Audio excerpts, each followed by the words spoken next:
you know, the significance of this win is not lost on me or my team. I absolutely think Carolina is an awesome team, and we've had a stretch here. We've just played an awesome team after an awesome team after an awesome team, and my assistant coaches, every time I go and get prepped for a game, they say, "Oh God, this team's unbelievable."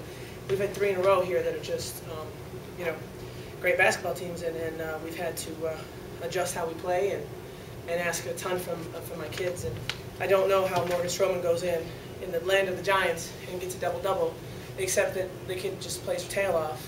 And you know, she's very opportunistic, but she's everywhere on the court, and I think she makes a huge difference on our team. Morgan, how big is this victory for you over here? It means a lot. My whole family was there, so just the fact that we had fans on the road and just having fun out there just made everything a lot easier. What's this stretch been like as a player, playing so many ranked opponents? It's been tough, but I mean, what we do in practice gets us prepared for the game. So just working hard in practice will make the games a lot easier. Coach, how key was offensive rebounding in North Carolina? You know, I do think we're one of the few teams in the league that are athletic enough to attack the offensive glass and still not get burned for a transition.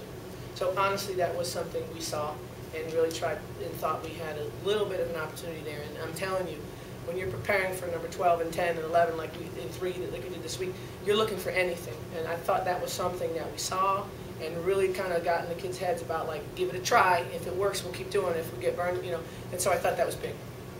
And it's good for you to observe that. How good was your defense overall? You kept their senior leaders all out of double figures. You know, it was such a crazy game. I didn't really realize who was scoring for them or who wasn't. Honestly, I was worried about my bench and our shortened rotation and what defense to play. I thought my assistant coaches were phenomenal tonight. The baseline out of bounds plays where we scored on crucial situations, that's all Carolyn Keeger. I don't even call it. Derek Gibbs had the scout. So I thought my assistants were phenomenal because I was the energy coach tonight. And I know I looked like a little bit like a fool on the sideline, but I'm telling you, we are playing heavy minutes and trying and asking Herculean efforts from people. And part of my job is that my kids look over at me and know that they need to play harder, and I'm proud of that. Coach, can you talk about the stretch in the second half? They played without Shanice for a long time, but you got a 4th foul. Yeah. How you were able to kind of keep it going? Well, first of all, I got to make sure she's okay because she wants to go back in all the time, and I figured we'd get pressed towards the end. As long as we kept the lead, I had to keep her in for the end. Her free throw shooting is phenomenal. She makes great decisions, and I thought that was the most important thing, is that I'd have her to close the game. So we, you know, she's a great kid, and she's stubborn and strong, and you know, she's I think one of the best players in the country, and she wants to play.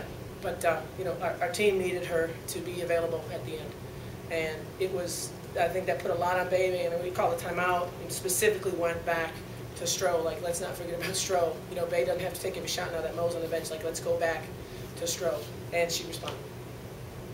Morgan, you guys were up by 16 and started the second half. Carolina gets it to 0, tied game.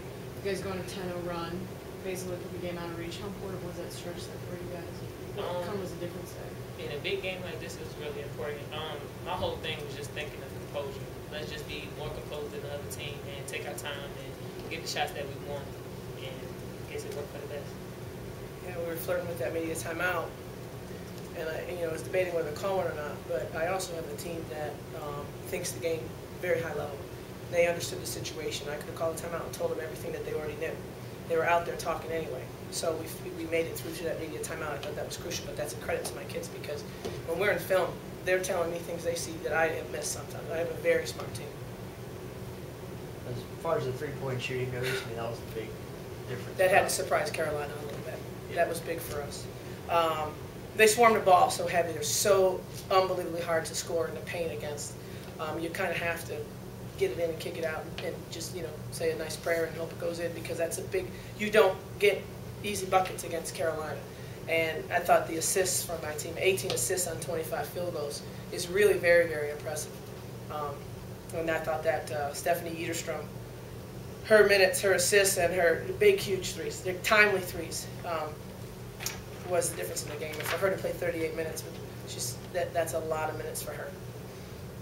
They counted on the 3 bit and really didn't get a significant, just one significant one in the whole game. They did, How good yeah. was your defensive play? You know, like I said, you can hear my team. I always say when Miami's quiet, we're not playing well, and you could hear them talking through where the shooters were and the rotations. And like once again, I got to give my staff so much credit. We were just hollering from the bench. You know, Coach Hatchell's in the hall, and she's a great coach, and she was smart enough to change up some of her zone looks and really gave us fits. And I didn't have time to correct it because they hadn't done it before half. She'd come out second half, did some different things, and run some cutters up through the gut. And the kids had to solve it on their own, and they did. And they still managed to find Italy, which I thought was huge. The win is obviously not in a vacuum. You're having a really good season. What does this do to you in the conference or anything for you in the conference race? It's the conference race is, there's so many great teams, and every one of our games that we've won, there was an opportunity that the other team won. I mean, I'm being very honest with you. And so we don't sit here and say, well, you know, this will be easy. Like, we are, I think, one of the hungriest teams in the country right now, just hungry. Play with such grit and such emotion and intensity.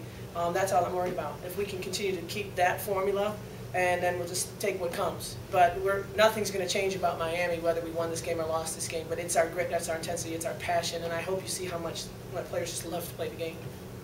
How much did the end of last season kind of contribute to it? A ton, an absolute ton. We went through the ACC last year and really felt like we were a top-level team and didn't win. But we didn't feel like we weren't good. And that's credit to the kids, credit to the relationships that we have with the staff and the players, that we kept the faith. Even though we would lose overtime games and close games, we still thought, well, we're good. We just don't have the wins. And I mean, you know, it could easily be flipped right now this year with all the games that we've won close. So, you know, we kept the faith and felt good about ourselves and the development of this program, and expected everything to go our way this year. We just expected it at the start of the season because we had that late round in the NIT. Everything you said. Yeah.